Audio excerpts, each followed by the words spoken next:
warahmatullahi wabarakatuh. Perkenalkan, saya Sutanti, PPKBD Kecamatan Gondang. Di sini saya akan menjelaskan tentang 8 fungsi keluarga. Salam KB, 2 anak cukup, bahagia sejahtera, laki-laki, perempuan, jangan dibedakan. Yes, yes, yes. Apa itu keluarga? Keluarga adalah sebuah pondasi dari kehidupan. Jika keluarga tersebut mempunyai pondasi yang kuat, maka keluarga tersebut akan kuat, bahagia, dan sejahtera.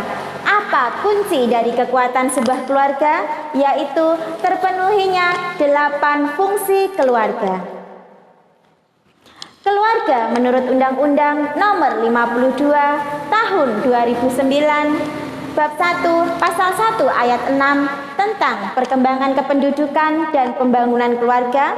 Keluarga adalah unit terkecil dalam masyarakat yang terdiri dari suami istri atau suami istri dan anaknya, atau ayah dan anaknya, atau ibu dan anaknya. 8 fungsi keluarga dalam versi lagu Jawa Kentongan. Siji fungsi agama, yo mas yo. Loro sosial budaya, yo mas yo. Telu cinta kasih sayang, papat perlindungan. 5 reproduksi, yo mas yo. 6 pendidikan, yo mas yo.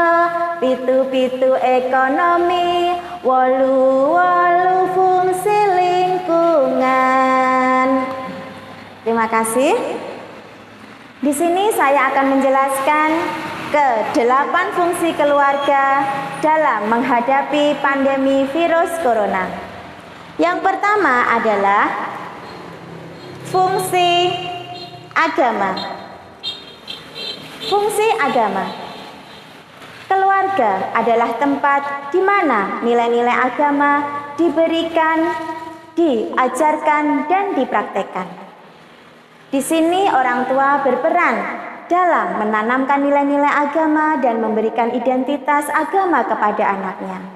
Apabila dalam sebuah keluarga berhasil dalam menanamkan nilai-nilai agama dalam contoh kehidupan sehari-hari, maka keluarga tersebut akan mempunyai pondasi yang kuat bagi semua anggota keluarganya. Pada saat ini, fungsi agama sangat diperlukan sekali dalam menghadapi pandemi virus corona, yaitu kita bisa berdoa dengan cara kita sering-sering berdoa dan mendekatkan diri kepada Tuhan Yang Maha Esa. Di sini apabila fungsi agama dapat tertanamkan, maka akan terwujud, yaitu keluargaku adalah surgaku, akan mendapatkan kenyamanan dan ketentraman hidup. Yang kedua adalah fungsi sosial budaya.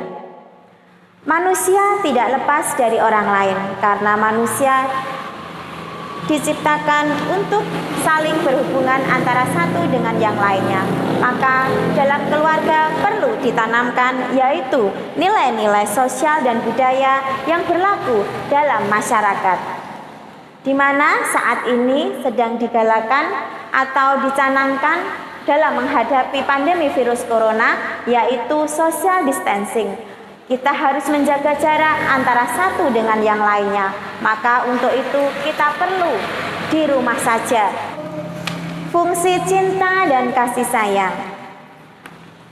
Mendapatkan cinta dan kasih sayang adalah hak setiap anak. Dan orang tua berperan dalam memberikan nilai-nilai yaitu cinta dan kasih sayang kepada anaknya. Apabila anak mempunyai rasa kasih sayang yang cukup, maka kelak dia akan mempunyai rasa kasih sayang pada dirinya sehingga dia akan menyayangi orang lain. Nah, di sini apabila dalam keluarga dan pada saat ini adalah berkumpul dengan keluarga, maka kasih sayang akan lebih bisa kita tanamkan kepada anak kita agar anak merasa disayangi dan hatinya merasa bahagia, maka imun tubuh akan menjadi kuat sehingga anak dan anggota keluarga kita akan lebih kebal dalam menghadapi virus atau penyakit lainnya. Selanjutnya adalah fungsi perlindungan. Idealnya dalam keluarga adalah melindungi bagi semua anggota keluarganya.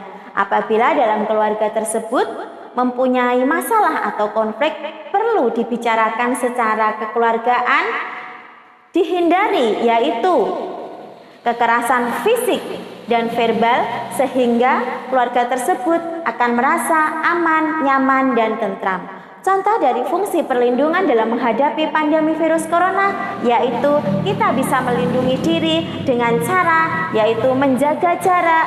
Bagaimana kita cara berbatuk dengan baik atau benar, kemudian kita bisa memakai masker apabila kita keluar rumah dan kita sering-sering cuci tangan untuk melindungi dari virus corona. Selanjutnya adalah fungsi reproduksi. Pada dasarnya, tujuan dari umat manusia dalam berkeluarga adalah mempunyai keturunan. Melalui perkawinan yang sah, maka akan mendapatkan keturunan atau generasi penerus bangsa dan negara. Untuk itu, perlu ditanamkan dan menghargai lawan jenis pada dalam keluarga. Nah, di sini fungsi reproduksi bagaimana cara menghadapinya? Yaitu apabila dalam keluarga sedang ada yang hamil atau sedang usia subur, maka perlu melindungi diri dari virus corona yang saat ini sedang menyebar di mana-mana. Maka kita harus menjaga diri untuk hidup sehat dan agar bisa meningkatkan kekebalan tubuh agar terhindar dari virus corona.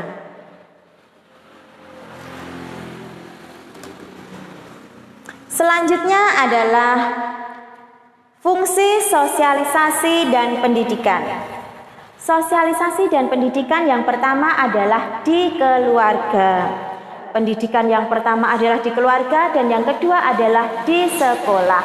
Maka untuk itu antara keluarga dan orang tua dan guru perlu bekerja sama agar pendidikan yang didapatkan dari sekolah antara lain dari penguatan pendidikan karakter, gerakan literasi nasional, dan pembelajaran HOTS yang didapatkan dari sekolahan dapat diterapkan atau diaplikasikan dalam keluarga, khususnya dalam keluarga dan masyarakat pada umumnya. Apabila pendidikan ini berhasil, maka keluarga tersebut akan menjadi keluarga yang cerdas dan berkarakter, akan mewujudkan yang dicanamkan oleh pemerintah yaitu gerakan revolusi mental akan berhasil sehingga Indonesia akan menjadi hebat dan berkarakter di kancah internasional. Nah, fungsi sosialisasi dan pendidikan ini juga bisa untuk penanganan pandemi virus corona, yaitu dengan cara bagaimana kita mengetahui apa itu virus corona, bagaimana cara pencegahannya sehingga kita bisa menghindari hal-hal yang bisa menyebabkan terjangkitnya virus corona. Itu didapatkan dari pengetahuan kita bagaimana kita belajar dari sumber-sumber yang lebih aktual. Selanjutnya adalah fungsi ekonomi. Faktor ekonomi sangat penting bagi keluarga. Bagaimana cara untuk mendapatkan atau terpenuhinya kebutuhan sandang, pangan, dan papan. Bagaimana caranya agar terpenuhi kebutuhan-kebutuhan tersebut? Yaitu bagaimana kita cara berhemat dalam keluarga dan juga mengajarkan pada anggota keluarga yaitu berwirausaha agar keluarga tersebut mempunyai kecerdasan secara finansial. Apalagi di sini pemerintah sudah memberikan himbauan agar di rumah saja dan otomatis gerak untuk bekerja di luar sangat minim sehingga bagaimana kita lebih berhemat dalam keluarga sehingga kita bisa memenuhi kebutuhan dari sandang, pangan, dan papan agar keluarga kita tetap sehat dan terpenuhi semua kebutuhan walaupun kita di rumah saja gitu. Selanjutnya adalah fungsi lingkungan. Fungsi lingkungan, peduli lingkungan dan cinta lingkungan, ramah lingkungan perlu ditanamkan sejak dini dalam keluarga, yaitu tidak memboroskan listrik, tidak memboroskan air bersih, tidak memboroskan makanan, dan pembiasaan untuk membuang sampah pada tempatnya perlu ditanamkan sejak dini dalam keluarga. Nah, perilaku hidup bersih dan sehat perlu ditanamkan dalam keluarga dan diterapkan dalam keluarga. Untuk itu, maka perlu pembiasaan-pembiasaan yang baik dalam keluarga sehingga apabila perilaku hidup bersih dan sehat tersebut berhasil ditanamkan dalam keluarga, maka akan mewujudkan sumber daya manusia yang berkualitas. Demikianlah penjelasan dari saya ke-8 fungsi keluarga dalam menghadapi pandemi virus corona. Kurang lebihnya saya mohon maaf. Billahi taufiq wal hidayah. Wassalamualaikum warahmatullahi wabarakatuh. Salam sehat, semangat, dan bahagia.